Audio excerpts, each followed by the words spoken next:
What's up, everyone, and welcome back to Apex XRP Report, your number one source for cutting-edge XRP analysis and crypto intelligence that goes beyond the surface noise. If you're new here, smash that subscribe button right now, because what I'm about to reveal today is absolutely mind-blowing. We're talking about a $12.5 trillion development that literally made my jaw drop when I first heard about it. I'm not exaggerating when I say this could completely reshape everything you thought you knew about XRP and the entire cryptocurrency landscape. This isn't your typical chart analysis or some recycled speculation you've seen 1,000 times before. This is the real framework, the actual mechanics behind why markets move the way they do, who's really profiting when retail traders panic, and how massive liquidity events form long before the mainstream media even catches a whisper of what's happening. So buckle up, because this is going to be a wild ride through the truth that most people are completely missing right now. Right now, at this very moment, while retail investors are panicking at every single minor pullback, and so-called analysts are burying you under mountains of meaningless trend lines and oversimplified predictions, something entirely different is unfolding beneath the surface. It's happening silently, systematically, and strategically, and if you're not paying attention to the right signals, you're going to miss the biggest opportunity of this entire cycle. XRP is approaching the kind of configuration that generates violent price discovery, and I'm not talking about some gradual, boring climb upward over months and months. I'm talking about a liquidity-driven surge that has the potential to transform the entire narrative in a matter of days, sometimes even hours. And here's the harsh truth that nobody wants to hear. If you're merely reacting to headlines, if you're waiting for confirmation from mainstream news sources, you're not early to this party. Your exit liquidity for the smart money that positioned themselves weeks or months ago. Before we dive deeper into this absolutely crucial analysis, I need you to do something for me right now. Hit that subscribe button and absolutely destroy that like button, because missing the timing on a move like this doesn't just cost you profits. It can cost you proper positioning, it can destroy your conviction, and it can completely eliminate your ability to act rationally while everyone else around you is emotionally trading pure noise and panic. Now let me break down the core framework that drives everything in this market, and it's beautifully simple once you understand it. Markets don't move because of your emotions. They don't move because of what you feel or what you want to happen. Markets move when liquidity shifts from one place to another. Liquidity relocates first, always first, and headlines follow after the move has already begun. And XRP, whether you absolutely love it or completely despise it, occupies a totally unique category in this ecosystem because it's been forced to develop and mature under immense pressure over the years. And here's what most people don't understand. Pressure creates infrastructure, pressure creates resilience, pressure creates the foundation for explosive moves. Now let's talk about what's actually transforming right now in real time, because the signals we're observing are far more significant than what most people recognize or understand. The average trader doesn't monitor the right indicators, and that's exactly why they keep losing money in this market. They watch price action going up and down. They watch their Twitter timeline feed for the latest rumors. They watch influencers making bold predictions, but they don't watch the actual mechanics of how markets function. And the mechanics, my friends, are where reality truly exists, not in the emotional noise and hype. Right now, XRP has been quietly positioning itself through a series of strategic moves that all communicate one very clear message to those paying attention: preparation for institutional scale utilization, not merely retail speculation and gambling. Now, that doesn't guarantee some magical moon mission tomorrow morning, but here's what it does mean. It means the conditions that typically precede massive capital flows are actively forming right now. And those specific conditions are precisely what generate extreme volatility events, the kind of volatility that makes inexperienced people panic, sell at the absolute bottom, and then FOMO buy at the very top.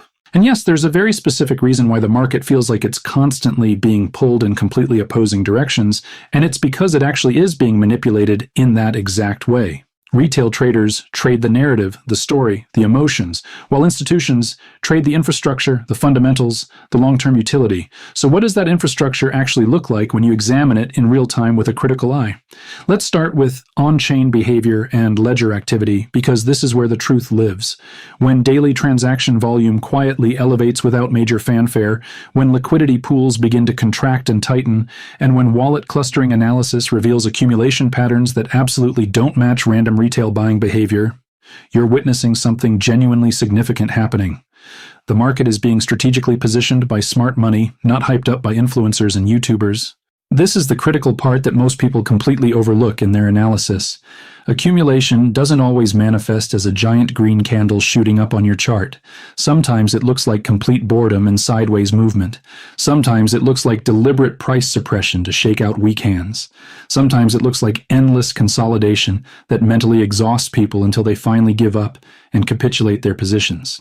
That's the actual strategy being employed by institutional players, and it's been used for decades across every financial market in existence. Drain the emotional crowd, exhaust their patience, shake their conviction, and then move the asset violently when they've all given up. Now, I'm going to say something that will absolutely trigger some people watching this video, and that's completely fine with me because the truth doesn't care about your comfort level or your feelings. A significant amount of the FUD you see circulating isn't actually designed to inform you or educate you about real risks. It's deliberately engineered to shake you out of your positions at precisely the moment when large players want the cleanest, cheapest entry points possible.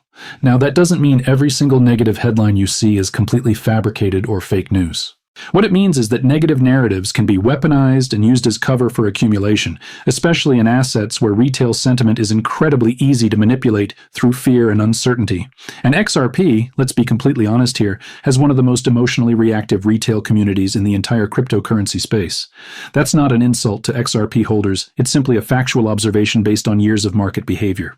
Emotion creates volatility in markets. Volatility creates opportunity for those who know how to exploit it, and opportunity attracts serious institutional capital looking for asymmetric returns. Now let's address the institutional angle in detail because this is where the entire script flips from typical crypto talk to real-world financial mechanics that actually matter.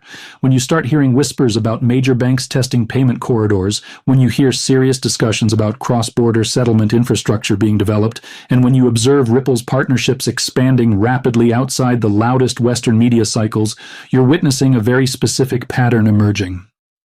Here's something critical to understand about how institutions operate. They don't announce to the world that they're experimenting with new technology until they're already well past the experimental phase and into actual implementation. They move quietly behind the scenes, they validate their systems quietly, without press releases, and they only speak loudly and publicly once the infrastructure is already fully constructed and tested. So when you hear massive names like JP Morgan, Citi, Santander being mentioned in connection with XRP or Ripple's technology, whether it's testing, research, pilot programs, or payment corridors, here's what actually matters most. It's not the headline itself or the PR spin, it's the underlying incentive structure driving these institutions.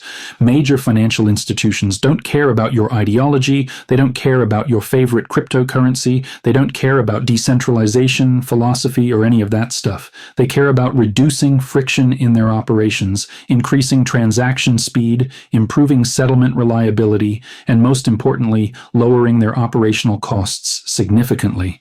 That's precisely why when XRP is framed as a bridge asset narrative for cross-border payments, the important question isn't whether it's a perfect system or whether it aligns with some pure crypto ideology. The important question that actually determines adoption is this: can it do the job better, faster, and cheaper than what currently exists right now in the legacy system? Because if it can demonstrate that value proposition clearly, institutional capital will test it thoroughly.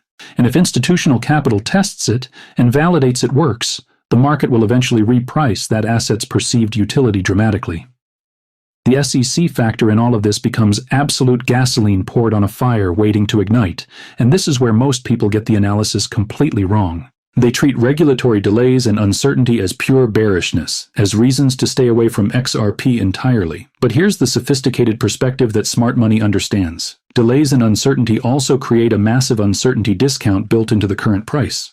And uncertainty discounts are precisely what sophisticated institutional money absolutely loves to exploit for maximum profit. If you can accumulate a position during peak uncertainty when everyone else is scared and paralyzed, and then that uncertainty suddenly clears through regulatory clarity or favorable developments, you get a violent repricing event that generates enormous returns. That's the entire institutional playbook, and it's been used successfully across every asset class for generations. And if you think major institutions wait around for perfect clarity before taking positions, you fundamentally misunderstand how financial markets actually work. Institutions don't wait for perfect clarity, they wait for enough clarity to make the risk quantifiable rather than purely emotional. The precise moment that risk becomes quantifiable through data and analysis, strategic positioning becomes absolutely inevitable. So when you see the SEC narrative swinging back and forth like a pendulum, when you see delays and continued ambiguity in the regulatory framework, you need to understand exactly what that dynamic does to the market. It keeps retail traders reactive and emotional, it keeps the overall story messy and confusing, and it keeps the market price artificially discounted below its true potential value. And that discount period is exactly when long-term institutional positioning gets built systematically. Now, let's talk about the specific setups that create those violent market moves that make people say in complete shock, "What just happened? How did I miss that?" There are several classic trigger categories that can overlap and create an absolutely devastating chain reaction. First, you have regulatory inflection points, and this isn't necessarily about a final legal victory or some dramatic courtroom announcement. Sometimes it's just a subtle shift in regulatory tone, a procedural milestone being reached, or a credible signal that the path forward is finally clearing after years of uncertainty. Second, you have partnership acceleration dynamics, and this isn't about announcing one more corporate deal or pilot program. It's about network effect momentum reaching a critical mass, that pivotal moment when multiple payment corridors, multiple regions, and multiple institutional rails start connecting and activating faster than the market can possibly price in all that utility. Third, you have liquidity shock events, and this is the trigger that literally breaks trading charts and creates those insane vertical candles.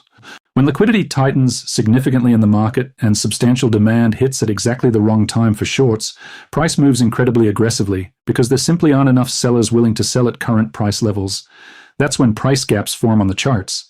That's when candles become completely vertical. That's when short positions get violently trapped and liquidated. Fourth, you have positioning unwind scenarios, and these are absolutely brutal for anyone on the wrong side. If too many market participants are leaning heavily one direction, either heavily short or significantly underexposed to an asset, the market doesn't just drift upward politely. It snaps violently and suddenly. And that snap creates cascading buy orders, forced short covering, forced allocation from funds, and that desperate, "I have to buy right now at any price" behavior that drives parabolic moves. This is exactly why you'll see absolutely massive price moves that make zero sense whatsoever to people who only watch mainstream financial news for their information. Because the news didn't actually cause the move at all, the underlying positioning and liquidity dynamics caused it. The news was just the match that lit the fuse that was already there waiting to explode.